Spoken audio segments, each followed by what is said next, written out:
कैसे एक प्रेसिडेंट से सुप्रीम लीडर बनकर अली खामनाई 35 साल तक सिस्टम को कंट्रोल करता रहा। क्या ईरान का न्यूक्लियर प्रोग्राम सिर्फ डिफेंस है या रीजनल डोमिनेंस की स्ट्रेटेजी? ईरान और सऊदी अरेबिया की राइवलरी सेक्टेरियन है, सियासी है या सिर्फ पावर पॉलिटिक्स?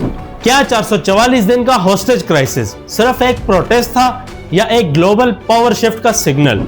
अगर 8 साल की ईरान इराक वार का कोई क्लियर विनर नहीं था तो असल में किसने सबसे ज्यादा फायदा उठाया? और सबसे बड़ा सवाल, अगर ईरान न्यूक्लियर वेपन बना लेता है तो मिडिल ईस्ट का पावर बैलेंस कैसा होगा? इन सब सवालों के जवाब आपको आगे इस वीडियो में मिल जाएंगे और हम एक एक चीज डिटेल में डिस्कस करेंगे।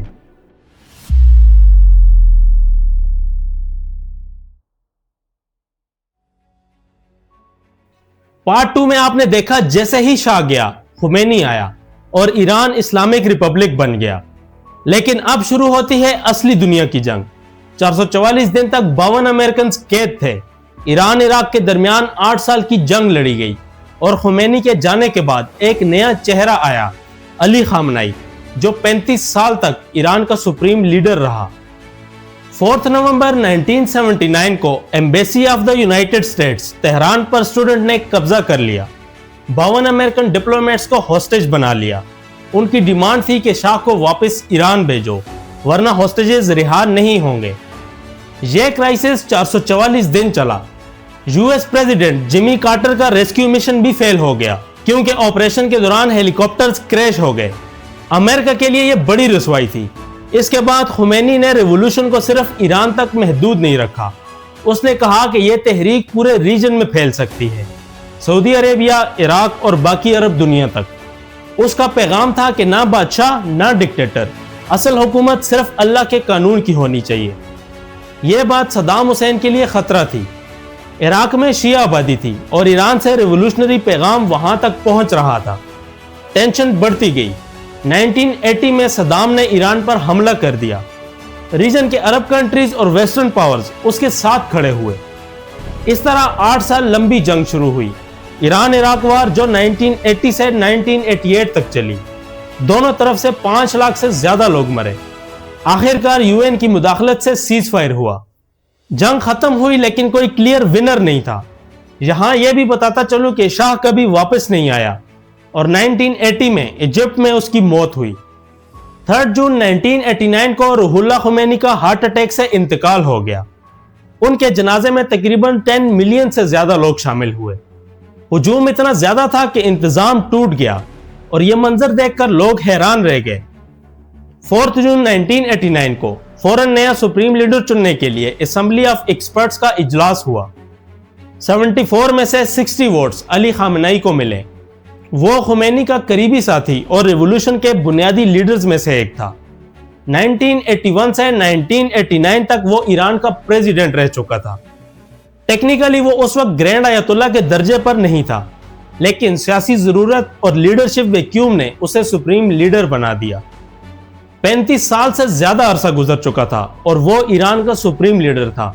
उसकी पॉलिसी लाइन वाज़ेह थी, अमेरिका और इजराइल के खिलाफ सख्त स्टांस, न्यूक्लियर प्रोग्राम की हिमायत और रीजन में प्रॉक्सी ग्रुप को सपोर्ट, अंदर स्ट्रॉन्ग कंट्रोल और बाहर रीजनल स्ट्रेटेजी।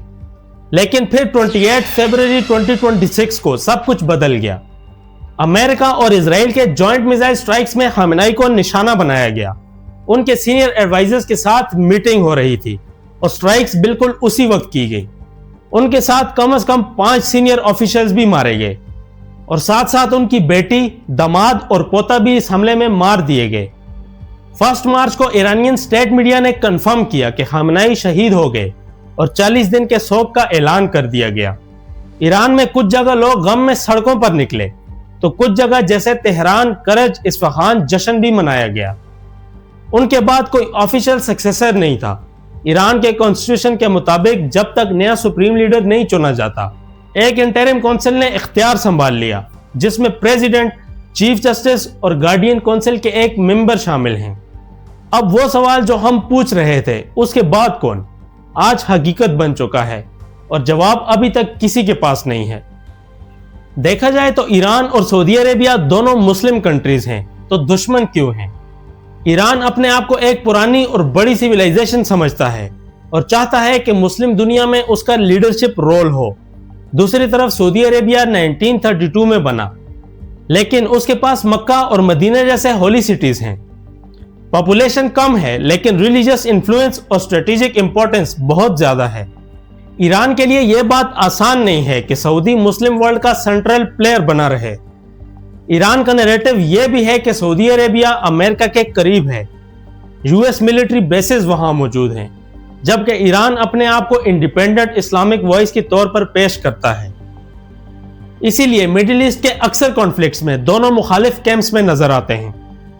جہاں بھی پولیٹیکل یا سیکٹیرین ٹینشن ہوتی ہے، ایران اور سعودی اکثر اپوزٹ کیمپس کو سپورٹ کرتے ہیں، جیسے بحرین میں شیعہ پوزیشن اور سنی مونارکی، لیبنان میں حزب اللہ اور اسٹیٹ، اور یمن میں ہوتی ریبلز اور یمنی گورنمنٹ۔ 2016 میں سعودی عربیہ نے شیعہ اسکالر نمر النمر کو ایگزیکیوٹ کیا۔ اس کے بعد تہران میں سعودی ایمبیسی پر حملہ ہوا اور دونوں ملکوں نے ڈپلومیٹک ریلیشنز توڑ دیے۔ پھر 2023 میں چائنا نے بیجنگ میں ایران سعودی عربیہ سمٹ کے ذریعے سعودی عربیہ اور ایران کے درمیان ڈائیلاگ فیسیلیٹیٹ کیا۔ دونوں ملکوں نے اس میڈیشن کے بعد ڈپلومیٹک ریلیشنز دوبارہ ریسٹور کرنے اور اپنی ایمبیسیز دوبارہ کھولنے کا فیصلہ کیا، جو ریجن کے لیے ایک اہم ڈپلومیٹک ڈیولپمنٹ تھا۔ ایک بنیادی بات سمجھنا ضروری ہے، دنیا کے میجر نیوکلیئر ویپنز رکھنے والے ملکوں میں سے کوئی بھی middle eastern oil producing country nuclear power نہیں ہے سوائے اسرائیل کے۔ اسرائیل نے کبھی آفیشلی نیوکلیئر ویپنز کو کنفرم نہیں کیا، لیکن اندازہ ہے کہ اس کے پاس تقریباً 80 سے 400 وار ہیڈز ہو سکتے ہیں۔ یونائٹڈ اسٹیٹس اسرائیل کا سب سے بڑا بیکر ہے، ملٹری ایڈ، ایڈوانسڈ ویپنز اور ڈپلومیٹک پروٹیکشن دیتا ہے۔ جب تک ریجن میں صرف اسرائیل کے پاس نیوکلیئر کیپیبلٹی رہے گی، اس کا اسٹریٹجک ایج برقرار رہے گا اور اس سے امریکہ کا انفلوئنس بھی مضبوط رہے گا۔ دوسری طرف رشیا اور چائنا اس بیلنس کو چینج کرنا چاہتے ہیں۔ ان کا انٹرسٹ یہ ہے کہ ایران سٹرونگ ہو تاکہ ریجنل پاور ایکویشن بدلے۔ ایران کا نیوکلیئر پروگرام اصل میں 1950s میں امریکہ کے ایٹمز فار پیس انیشیٹو کے ذریعے شروع ہوا تھا۔ نیوکلیئر بوم کے لیے یورینیم کو 90% تک انرچ کرنا پڑتا ہے، جو ویپنز گریڈ لیول ہوتا ہے۔ ایران اب تک 60% انریچمنٹ حاصل کر چکا ہے۔ یہی اسٹریٹجک ایمبیگوٹی اس کی ڈیٹرنس پالیسی کا حصہ ہے۔ اس دوران کئی ایرانی نیوکلیئر سائنٹسٹ کو ٹارگیٹڈ آپریشنز میں قتل کیا گیا، جنہیں اکثر اسرائیل سے جوڑا جاتا ہے۔ 2015 میں joint comprehensive plan of action sign ہوا۔ ایران انریچمنٹ لمٹ کرے گا اور سینکشنز کم ہوں گے، لیکن 2018 میں ڈونلڈ ٹرمپ نے یو ایس کو ڈیل سے نکال دیا۔ آج یہ ایگریمنٹ پریکٹیکلی ان ایکٹیو ہے۔ اگر ایران نیوکلیئر ویپن بنا لیتا ہے تو ممکن ہے کہ سعودی عربیہ اور ٹرکی بھی ویپنز بنانا شروع کر لیں گے۔ اس سے پورا مڈل ایسٹ نیوکلیئر کمپٹیشن کی طرف جا سکتا ہے اور اسرائیل کا یونیک ایڈوانٹیج ختم ہو سکتا ہے۔ اسی لیے امریکہ اور اسرائیل اس معاملے کو اپنی کور سیکیورٹی پرائیورٹی مانتے ہیں۔ تو یہاں تک آتے آتے ایک بات صاف ہو جاتی ہے، ایران صرف ایک ملک نہیں، ایک آئیڈیا ہے، ایک ایسے ملک کا آئیڈیا جو کہتا ہے ہم اپنی شرطوں پر جئیں گے، چاہے دنیا کا پریشر کتنا بھی ہو۔ لیکن اس آئیڈیا کی قیمت بھی چکانی پڑتی ہے، سینکشنز، آئسولیشن اور اپنی ہی عوام کی ناراضگی کی صورت میں۔ اب سوال یہ نہیں ہے کہ ایران نیوکلیئر ویپن بنائے گا یا نہیں، سوال یہ ہے کہ کب تک یہ تمام ٹینشنز کا بوجھ اٹھاتا رہے گا۔ پارٹ 4 میں ہم بات کریں گے میزائلز، B-2 بمبرز اور اس لمحے کی جب ایران کی اپنی عوام سڑکوں پر نکل آئی، کیونکہ کبھی کبھی سب سے بڑا خطرہ باہر سے نہیں اندر سے ہوتا ہے۔ Thanks for watching. ویڈیو پسند آئی تو لائک کر دیں، چینل کو سبسکرائب کرنا نہ بھولیں۔ ملتے ہیں نیکسٹ ویڈیو میں۔